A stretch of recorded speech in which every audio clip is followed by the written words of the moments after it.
Voici. Donc, une question, la réalisation des colonnes de jet coating ne risquait pas de faire bouger les remparts autour? À toi, Julie. Oui, du coup, la réponse, je pense qu'on a répondu pendant la présentation. Donc, si ça risquait de faire bouger les remparts, c'est pour ça qu'il y avait eu un suivi. On s'est adapté en fait en fonction des déplacements qu'on a mesurés. On a réduit le diamètre de la première colonne et puis on a repoussé les contreforts. On les a éloignés des remparts quand ça bougeait trop. Je sais pas si ça va comme réponse. Je te laisse répondre, hein, je ne vais pas lire toutes les questions, je te laisse répondre aux questions suivantes. Alors, pourquoi il n'y avait Merci. rien de prévu entre la tour 3 et 4? Donc, c'est que le rempart, il était en meilleur état.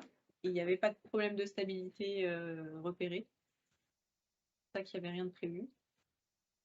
La réalisation d'un clouage sans ancrage dans les colonnes de jet n'était-il pas suffisant? Donc, non, il n'était pas suffisant. C'est pour ça que les contreforts ont été réalisés. Comment a été dimensionné le nombre de cerclages sur les tours, espacement vertical des cerclages notamment? Donc, ça a été estimé à l'aide de Plaxis. Donc, les vérifications aux éléments finis des contraintes dans les maçonneries. Et donc, oui, on a vérifié effectivement les contraintes dans les maçonneries. Plaxis. Quel QS avez-vous obtenu entre les colonnes de jet et les tirants? Donc on est parti sur 200 kPa de QS entre le jet et les tirants.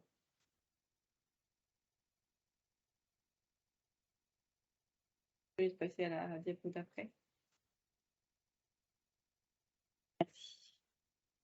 Un des points sensibles dans la conception des renforts de murs en maçonnerie est la vérification de la résistance interne du mur existant renforcé. Au vu de la dégradation avancée de la maçonnerie, comment a été appréciée cette résistance et comment ont été définies les têtes d'ancrage? Alors, comment a été appréciée la résistance de la maçonnerie? Ça, je ne sais pas. C'est en phase de conception que ça a été estimé. Ils nous ont fourni la valeur de 0,5 MPa dans le CCTP. Donc nous, après, on a vérifié par rapport à cette contrainte-là. Et donc, les têtes d'ancrage, effectivement, elles ont été définies en tenant compte de cette contrainte. Est-ce que les colonnes de jet ne sont pas soumises à des efforts de traction? Dans ce cas, comment ont été repris les tractions dans les colonnes? Donc non, il n'y avait pas d'effort de traction. Sinon, il aurait fallu les armer.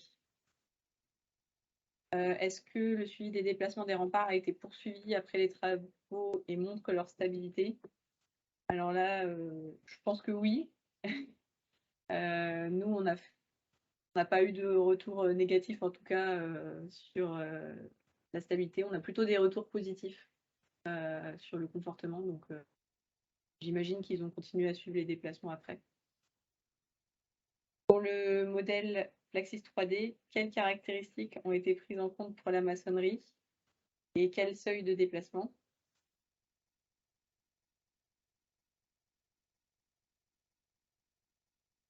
Du coup, la maçonnerie, elle a été modélisée avec un Morcoulon, un modèle Morcoulon. Après, j'ai leurs caractéristiques, mais je ne sais pas si c'est ça que vous voulez dans le détail. Module de You, on a pris 5000 MPa. La résistance en compression 2 MPa, le RTB 0,2 MPa, C' 0,3 MPa et un Phi' de 55 degrés. Et les seuils de déplacement, donc on avait un seuil contractuel à 30 mm et un seuil d'alerte à 25 mm de déplacement. Pourquoi les désordres sont apparus après des siècles? Y a-t-il des événements récents qui dégradent la stabilité de l'ouvrage?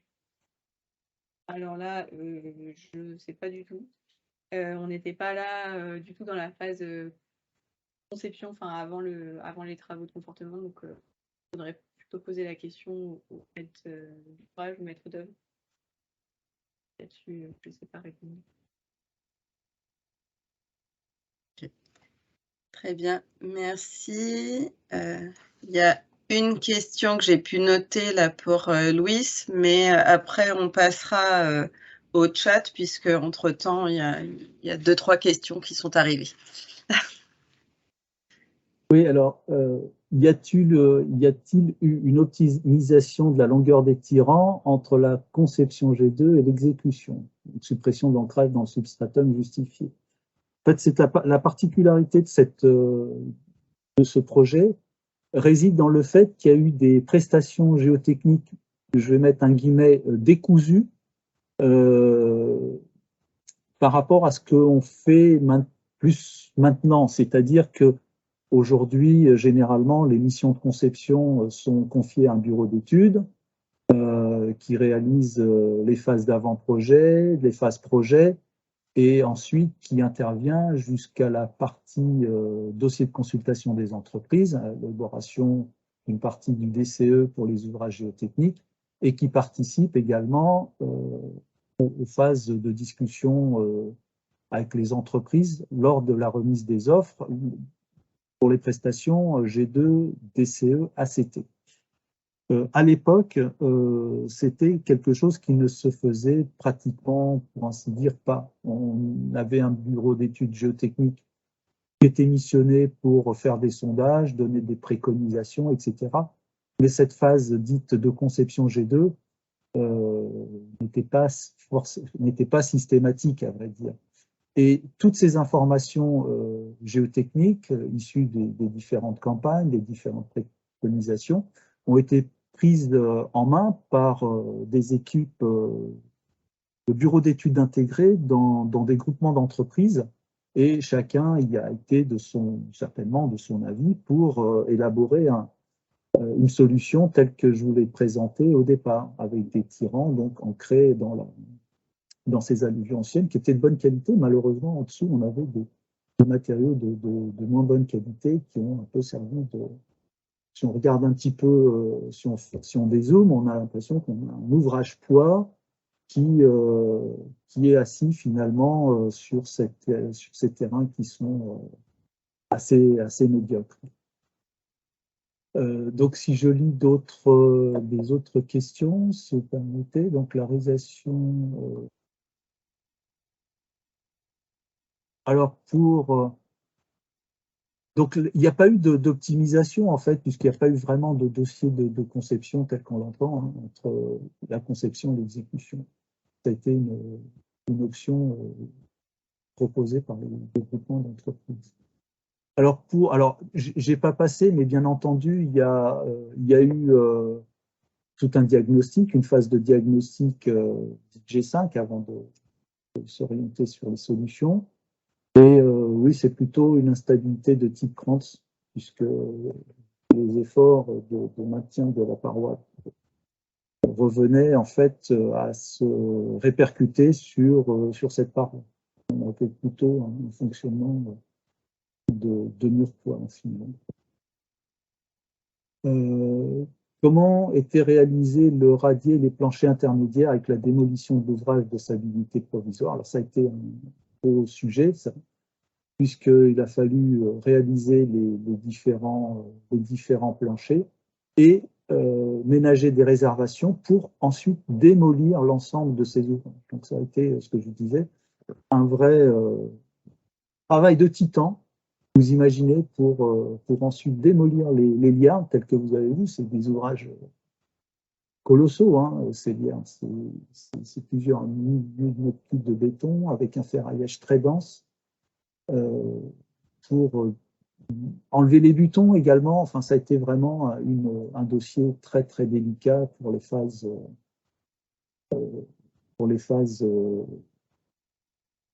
définitives, hein, où on a eu donc, les planchers qui ont été mis sur les pieux au fond de fouille, butonnés contre la paroi, ainsi de suite. Et puis débutonnage et la démolition des pieux et des colonnes de sol ciment. OS technique. Voilà ce que je peux dire par rapport aux questions qui ont été posées. Je crois qu'il y a Monsieur Ludovic Sam qui a de nouveau une question, mais peut-être pour Julie, c'est ça?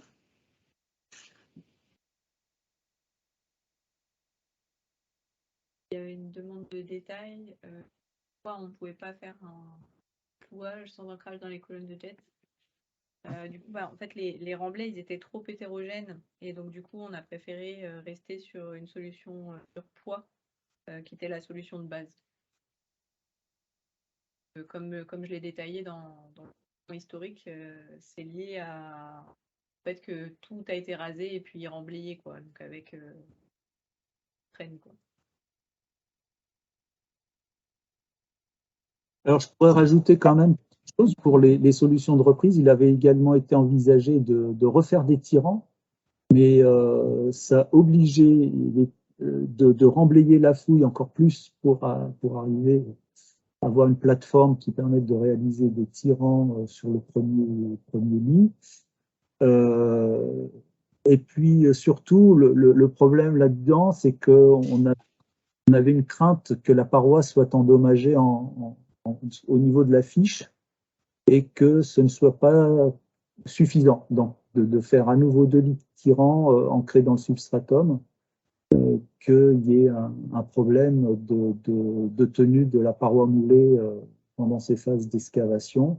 Donc là, ça a été plutôt le renforcement au niveau de la fiche qui a été plutôt, je dirais, retenu plutôt qu'un nouveau tirantage.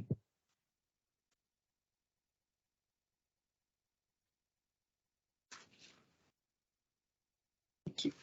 Merci à tous. Est-ce qu'il y a de nouvelles questions? Si, je crois qu'il y a une nouvelle question qui est arrivée.